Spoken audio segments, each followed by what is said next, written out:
First of all, how do you pronounce your name? Is it Haskiri? Haskiri, yes. Haskiri? Yes. It's a beautiful, unique name. How did you manage to get it? I should learn how to pronounce your name since now you're going to be a household name. Well, I think you should. No, it's I always get that when people first come across my name, they're like, I've never heard it before. And I don't know anyone that actually has this name. Like when I was much younger, I used to Google it all the time, like people named Haskiri, and no one will pop up unless like I tagged myself in a photo or something. But I have a Dominican grandmother. I'm Dominican and Puerto Rican. And my Dominican grandmother actually gave me the name. She said it was a goddess in a soap opera that she was reading. And I look it up and I Google it all the time and nothing ever comes up. So I don't know if she made that story up, but it really works well because I'm an actress and she was reading a soap opera. So maybe the like stars aligned somehow and already created my future, which, I'm not mad about because I love acting. Do you like having such a unique name because now it's your own hashtag, right? Yeah, I actually love having a unique name. I love that, my name actually sparks conversation too. It's not like, oh, hey, John, and you just keep it moving. It's like, oh, hey, Haskiri, where'd you get that name? And then I get to know this person and, necessarily what would have been like a hi and bye actually turns into very pleasant conversation. So I love it. Excellent. Well, obviously, on this call, we're going to talk something differently because I know for the past week, you're probably just bombarded with Say by the Bell interviews. We're probably going to eventually get to that, but we want to talk about first and foremost your new film, What Lies Below, which is entirely different from Say by the Bell. So tell us first, the easy question, why did you want to do a film like What Lies Below? I'm very I love movies that are horror or thriller that keep you on your toes. And when I read the script, I was like, okay, if I don't get this, I'm gonna go crazy because I always wanted to do a thriller as an actor. I think a lot of us want to get our feet wet into multiple different genres of movies. So when that came my way, I was like, okay, I have to be this character. I have to play Marley. And the Marley character, just her description, I related to so much. Her description was she screams live laugh love, and I was like, if that's not me, then I don't know who is. So I really love just the whole script and the way it was written and the fact that it kept you on your toes. Now, you don't do a lot of horror thrillers yourself in your brief career so far, right? I think the closest thing was what that Facebook Watch series, The Verge. Yeah, and that came after this film. So I think this film kind of introduced me to that world, and I was able to take whatever I learned from there into my audition for The Birch and create like that suspense and almost that mystery in these characters that you don't always want to give away what their storyline is. You always want people to be guessing. So this film, What Lies Below, definitely gave me some little tips and tricks to carry into my next audition.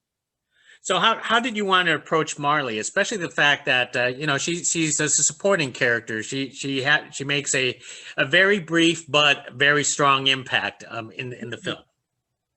Um, when I when I got the breakdown, her description was definitely very much relatable to me. So I kind of just created my own thought of her and I kind of put myself into this character and said, if they love it, then that's perfect because this is what I feel the character could be or should be. And then I got on a call with Braden, who is the writer and director, and he said, just there's something about you. You brought this New York, energy to this character, and I really love that because Marley's character has to support her friend. She's a supporting actress, but also supports her friend in anything that, Emma, Liberty's character does. So I was like, yeah, this is who I am as a person. I stand up for my friends. If they feel like they don't have the space to voice their opinion, I'm going to be the one to voice their opinion for them. So I took it upon myself to just put myself into this character's shoes and become friends with Emma Liberty's character and see that how that plays off in, how I would take it upon outside in my real life. And I just kind of implemented that. Is that a New York trait? Loyalty, friendship. Yes, heck yeah. Um, growing up, a lot of my friends always turned to me when they wanted like help because I just never held my tongue. I always spoke what I felt. Sometimes it wasn't the best, you know. Sometimes comments should have been kept to yourself, but I was always there for my friends. I always supported them, and I grew up in a household where support is very big, and I always turned to my dad for help or my mother for help, and it's just something that's like almost implemented in us or engraved in us as New Yorkers. We're like, we got you. I don't know you, but I got you, you know, especially when you see someone who's being taken advantage of. And I think, or being manipulated in a sense relating to the film. And I think you see that in this film of manipulation and, you know, just like brainwashing. So I was like, that's not happening. I'm here for you, girl. Excellent. So how was it working with Emma on this project? Amazing. I didn't meet Emma until the day we shot our scenes together. So this was my first kind of big project in my career, and I was super nervous. And although I probably didn't show it, I was extremely nervous. And she was there to help me with anything. She's like, you know, if you need any help running lines or any advice on this, you know, she's been in the industry for, you know, consistently doing shows before I was. So it was lovely to have someone to be there that outside of our characters had my back and supported me and was there for me. So it was lovely. She was very soft spoken, and it was almost like a soothing voice, like this very like yoga teacher kind of thing. And I was like, I love this. You're amazing. And she's very funny, and you can tell like her energy is just very lighthearted. And I'm thankful that I was able to get her for a role like this. That it was essentially my first kind of gig. It's too bad you didn't really have any direct scenes with the I can't remember the actor, but the mysterious hunk. Yeah, yeah, with Trey Tucker. I think Yeah. that's he was John. Yeah. Yeah, you know, we didn't have scenes together, but we did cross paths on set, and he was in person, he was very mysterious, and I don't know if that was just his method acting that came on, but he was just very like, "Hey, what's up? I'm Trey." And I'm like, "Hi, I'm Haskiri. Nice to meet you." So they definitely did well with casting this movie, because he's definitely very mysterious. And I think just the way he looked, his height and his posture just definitely captured that character. So they did a great job. But he was very, very down to earth. And we didn't really get time to really talk, but you know, you can sense someone's energy, and you can tell he had great energy to him. Excellent. Of course, I just make a little turn to say by the bell because people who watch this interview would probably totally hate me if I don't ask a question about it. But rather than asking the regular questions like "Have you ever seen it?" I'm going to ask you is that did you even realize how big this is for you to star on a TV show that's practically critic proof?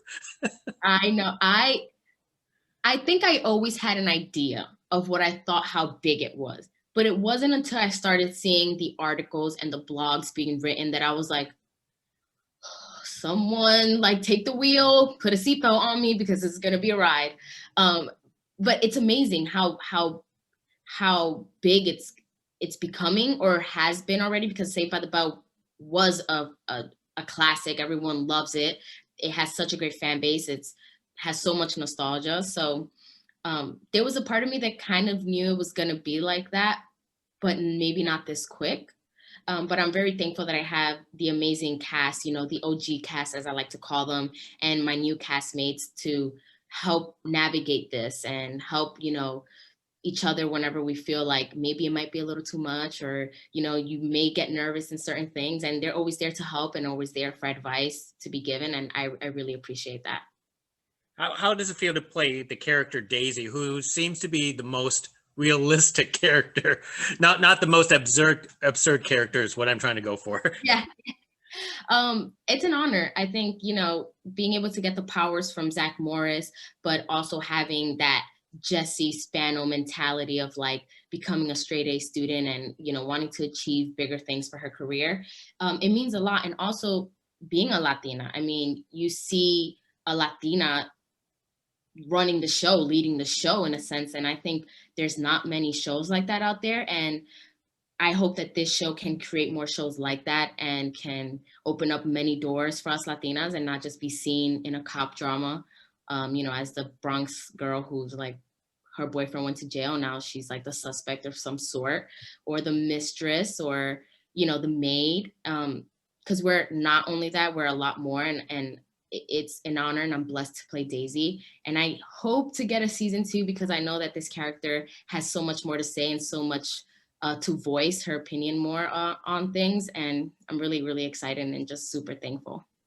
Well, one more question about the series, because I know you have already answered these things. Don't worry about it. Ask me. Don't worry. I just want to know, it's because you do the famous fourth wall, breaking the fourth wall look at the camera. How often and did you actually practice that with yourself? Because you have to get that right. Yes. Okay, so I'm gonna be honest. I grew up, when I first started acting, I was a theater kid, so I was kind of used to already interacting with the audiences. But obviously in TV and film, it's definitely different because you don't have that feedback. You don't have nobody laughing at your jokes. So you're like, am I funny enough? Am I not funny enough? But being able to break that fourth wall, I don't think I actually ever practiced it. I think that was kind of me coming into this character and things I want to say but can't say. But now I was able to say it as Daisy's character. It's like when you're hearing someone talking, you're like, they never watched it, and it's almost kind of like that thing. So I think there wasn't much to it, in a sense of like almost speaking your mind out loud without anybody hearing you, if that makes sense. But yeah, I don't know. I mean, it's a great thing because as actors, we're always told not to look at the camera. So it was almost a sense of relief to be able to actually look at it, especially when the camera's like here and they say, don't make no eye contact. And I'm like, how? You literally have the camera in front of my eyes. Where else am I supposed to look? But it was a lot of fun, and yeah, it was a lot of fun. Well, you're very hilarious on that show. So, Thank you. in your young career here, what other type of roles do you like to seek out now? Action-packed roles. I mean, I just finished up a film that was shot in Kentucky where I kind of do my own stunts. I do a lot of running in the woods. So that's kind of like the path I want to take, is something action-packed, like a Miss Bala with Gina Rodriguez, um, the woman's savior or something. I don't know. But just fun story. And also rom-coms. I'm really into rom-coms, and I want to do a super tacky, wacky Christmas movie because I love holiday movies. I think those never go out of style. So I definitely want to do something holiday related, Christmassy. Excellent. Well, let me wrap this up with one more question, because I know I've taken a lot of your time. But we're talking via Zoom in this crazy pandemic here, when we could actually just sit down and speak to each other just to drive away. But how are you staying sane and creative, especially for yourself in Southern California? Well, thankfully, due to the beautiful weather in California, I'm able to go out for walks. There's a beautiful park just right outside my apartment building, and I go out there and I probably do like an hour walk when I get the chance to. But I also have 2 dogs who kind of keep me on my toes all the time. Like I can never just take a minute to myself. They're always like doing something on the move, and I'm always like right behind them trying to catch them. And I also do YouTube videos with my boyfriend. We've been together for 5 years, and we you really see it in our YouTube video. You've really seen our journey from me living in Washington Heights to having these dreams that seem so far away. But now, if you go to my YouTube channel and see the video that I posted a couple of days ago, you see where I'm sitting at now. And we love to we love to be an inspiration to people and give advice and let them know that, your dream is possible. You just got to keep fighting for it and keep pursuing it, because that opportunity will eventually fall in your lap, and you just want to make sure you're ready for it, So definitely YouTube videos as well. And working out. I love to work out too. I do some weight training. My boyfriend is a coach. So anytime he wants to train me, I'm like, yes, please take me for a run, or put some more weight on this barbell for me, or something like that, like just try to get my feet into everything that I can, and keep it fresh every day. Make sure that there's not a crazy routine where it can get boring, kind of like keep it spontaneous and fun. Well, I could already tell you have a really promising career. Well, hey, congratulations once again for this upcoming movie, and not to mention your very successful TV show, crossing fingers for a second season. So this way, your name will be a household name. Oh, thank you so much. I hope so one day for sure. Well, hey, thank you very much for speaking with me, and next time. Thank you for having me. Thank you. Bye now.